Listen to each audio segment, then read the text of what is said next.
اگر شوہر کا مضبوط تو یہ گھسیٹ لے گا، بیچاری عورت گھسیٹا جائے، اور وہ اگر دبنگ ہے تو وہ گھسیٹ لے گی ہم کو۔ میرے بھائی دونوں رسی کو مت کھینچو، ایک کھینچے دوسرا ڈھیلا کر دو، وہ کھینچے ہم ہاتھ ڈھیلا کر دیں گے۔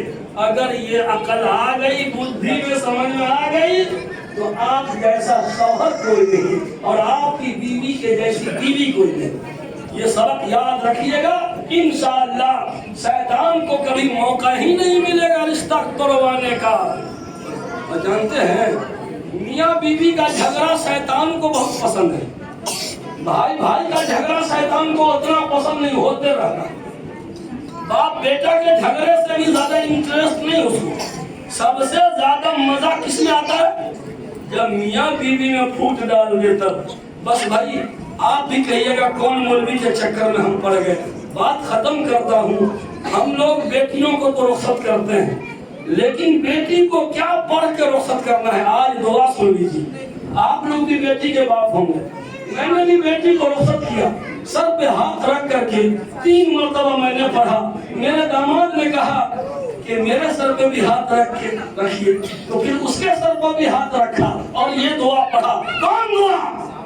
یہ وہی دعا ہے جو حضرت یعقوب علیہ السلام نے اپنے بیٹا بنیامین کو رخصت کرتے وقت پڑھا تھا۔ ایک بیٹا یوسف علیہ السلام پہلے گم ہو گئے تھے، ابھی دوسرا بیٹا جا رہے تھے بنیامین، کیا پڑھ کے رخصت کیا تھا؟ پہلی بار سنیے گا کہ بیٹی کو ودا کرنے کی دعا کیا ہو سکتی۔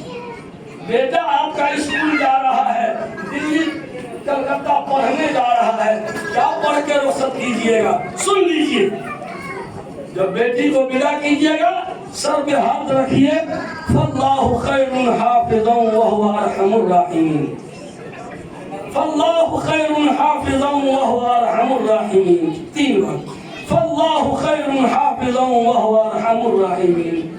اللہ بہترین حفاظت کرنے والا، اللہ کے رکشا اور سرکشا میں دے دیا، اللہ کے حفظ و امان میں دے دیا، وہ ارحم الراحمین، اور وہ سب سے زیادہ رحم کرنے والا ہے۔ بیٹی کو یہ کہہ کے ودا کیجئے، پھر دیکھیے اس بیٹی کو سسرال میں وہ پیار ملے گا کہ میکہ بھول جائے گی، سسرال میں وہ پیار ملے گا۔ یہ دعا پڑھ کر رخصت کیجئے گا بیٹی کو، فاللہ خیر حافظ وہو ارحم الراحمین۔ میں نے آپ کا بہت زیادہ وقت لیا اور یہ موقع مناسب ہوتا ہے پیغام نکاح دینے کا، اس لیے خواتین کو سنانا بھی بہت ضروری ہے، کیونکہ آدھی آبادی ہماری ان لوگوں کی ہے۔ آپ لوگ کو جمعہ میں سن لیتے ہیں، یہاں وہاں موقع مل جاتا ہے، لیکن خواتین تک صحیح پیغام پہنچ نہیں پاتا ہے۔ اللہ تعالی ہم سب کو امن و عافیت عطا فرمائے، آمین آمین، وآخر دعوانا الحمدللہ رب العالمین۔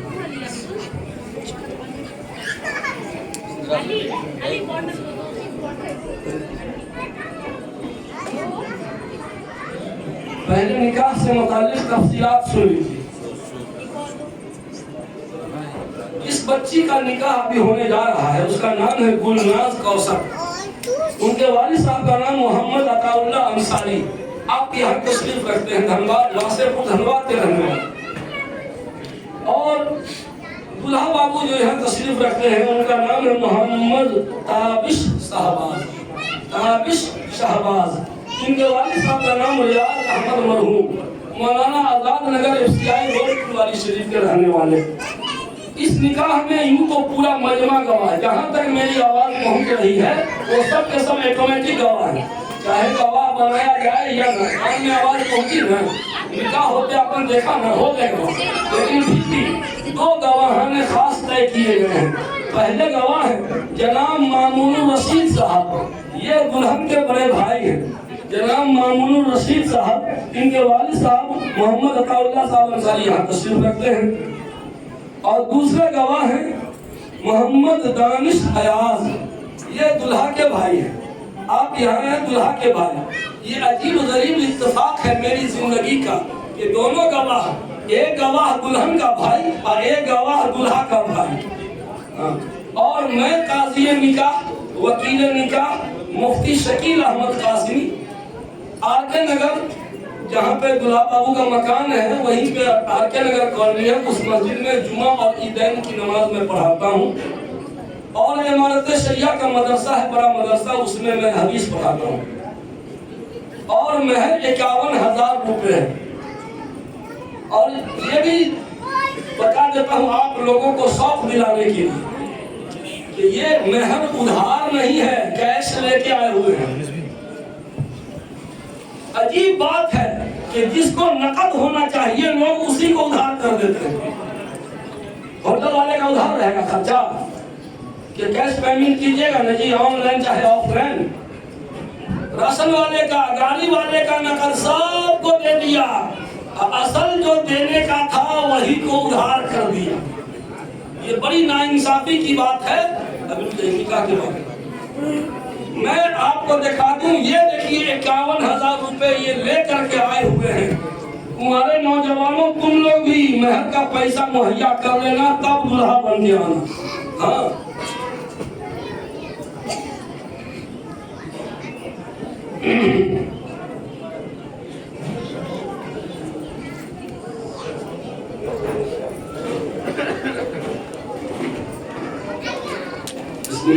ایک بات اور کہہ دوں، قبول کرنے کے ٹائم دلہا بابو بعض جگہ کہتے ہیں کہ قبول ہے نہیں، غلط طریقہ ہے۔ موبائل میں جو ڈرامہ ورامہ میں چلتا ہے اس میں قبول ہے، قبول نہیں، یہ کہنا چاہیے بسم اللہ میں نے قبول کیا، بسم اللہ ضرور پڑھیے۔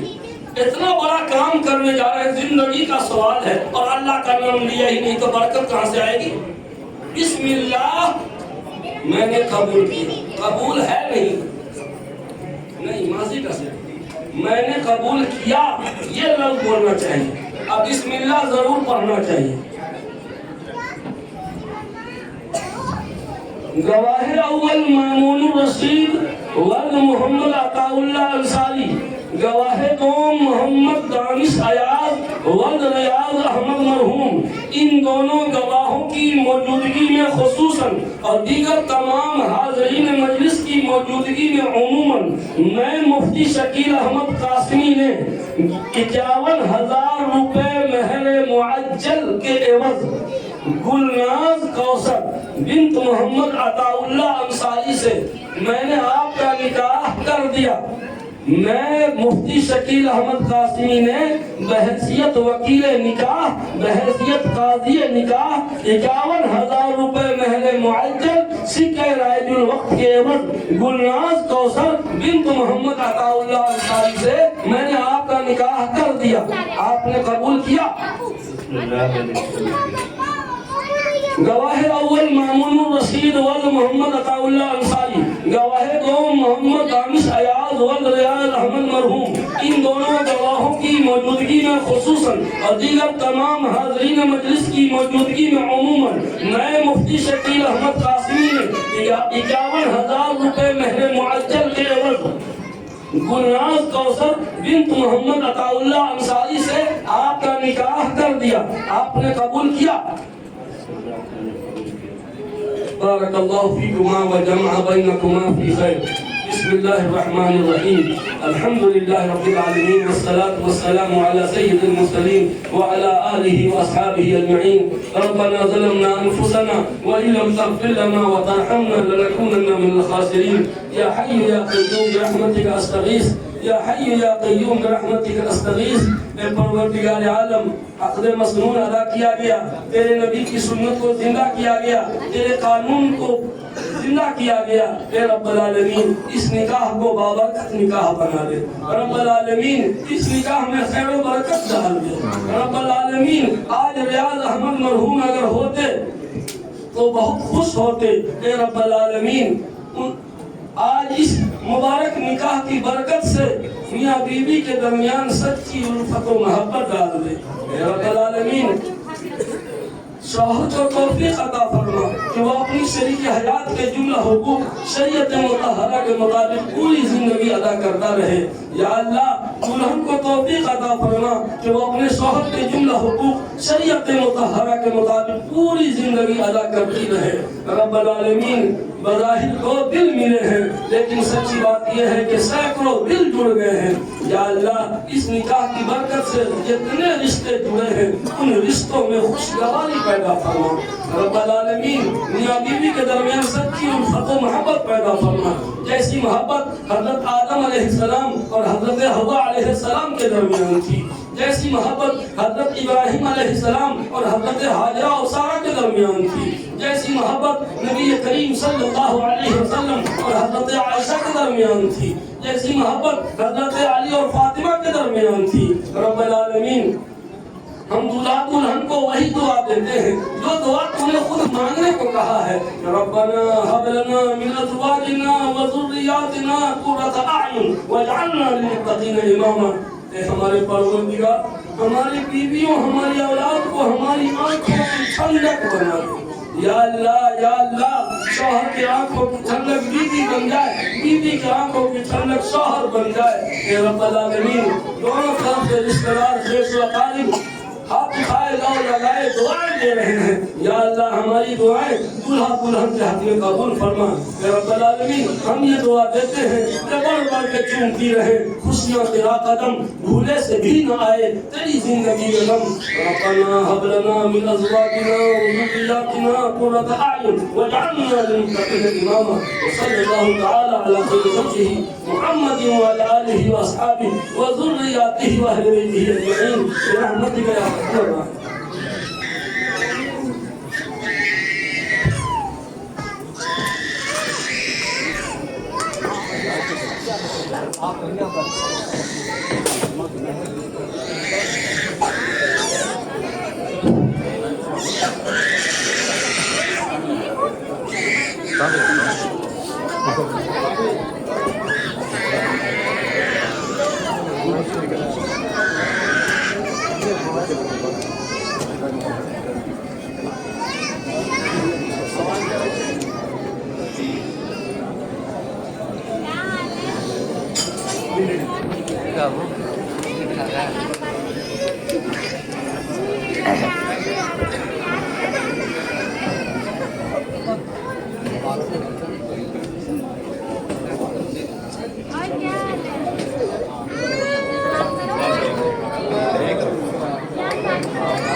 مردوں کے کھانے کا نظم اوپر والی منزل پر ہے، وہ اوپر والی منزل میں تشریف لے جائیں۔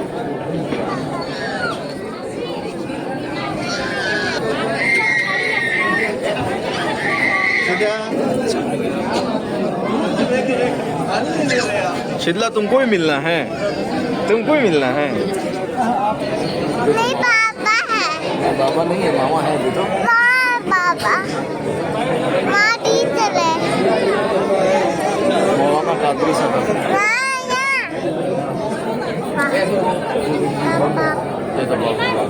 ماما ماما وہ بھی تھا۔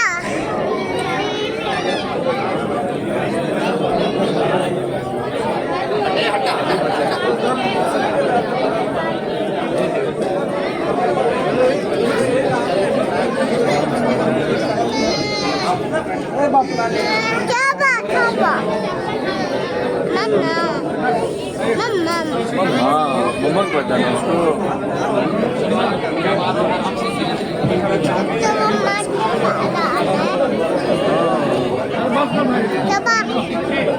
یہ کون ہے؟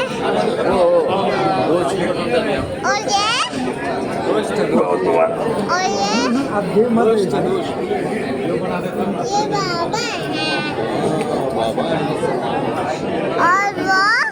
اور وہ بھی ماما ہے، ماما اور یہ بھی ماما ہے، یہ بھی ماما ہے، اور وہ بھی ماما ہے، اور یہ بھی ماما ہے۔